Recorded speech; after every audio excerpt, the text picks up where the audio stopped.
আরে মামুন, মেলা থেকে এত সব কি নিয়ে এসছো? মেলা থেকে অনেক কিছু কিনে এনেছি, দাঁড়াও তোমাদেরকে দেখাচ্ছি।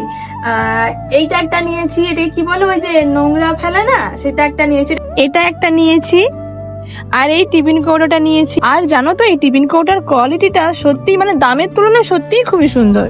আর একটা নেপথলিনও নিয়েছিল, জানি এটা দোকানেও পাওয়া যায়, কিন্তু মেলাতে দেখে আর নিজেকে আটকে রাখতে পারিনি। আর হ্যাঁ, মায়ের জন্য এই ক্লিপটা নিয়েছিলাম, আর আমার বোনের জন্য এই সানগ্লাসটা নিয়েছিলাম। আচ্ছা, আমি পরে নিয়েছি, কেমন লাগছে আমাকে বলো তো। মেলাতে যাবো আর সানগ্লাস নেবে না তোমাদের দাদা ভাই, এটা তো হতেই পারে না। তো ও একটা সানগ্লাস নিয়েছিল, আর একটা গোপালের জামাও নিয়েছিলাম, কেমন লেগেছে বলো তো। আর ওর একটা মুকুটও নিয়েছিলাম, মুকুটটা সত্যি কত সুন্দর তাই না। সস্তায় পুষ্টিকর খাদ্য কে ছাড়ে বলো তো, আমিও ছাড়িনি। তাই এই অয়েল ব্রাশিংটা যেটা বাজারে পাওয়া সত্ত্বেও আমি মেলাতে গিয়ে কিনেছি। শুধু এটা নয়, আমি দুটো চামচও আবার কিনেছি, আর এই পেন্ডেন্টটাও কিনেছি, আর এই ইয়াররিংসটাও কিনেছি। কেমন লেগেছে বলো তো, আমার তো দারুণ লেগেছে। আর এই কিউট কিউট দুটো চাবির লকেটও কিনেছিলাম, যেটা বোন পছন্দ করেছিল। আর লাস্ট এই দুটো ঝুড়ি কিনেছিলাম, লাস্ট এই দুটো ঝুড়িও নিয়েছিলাম।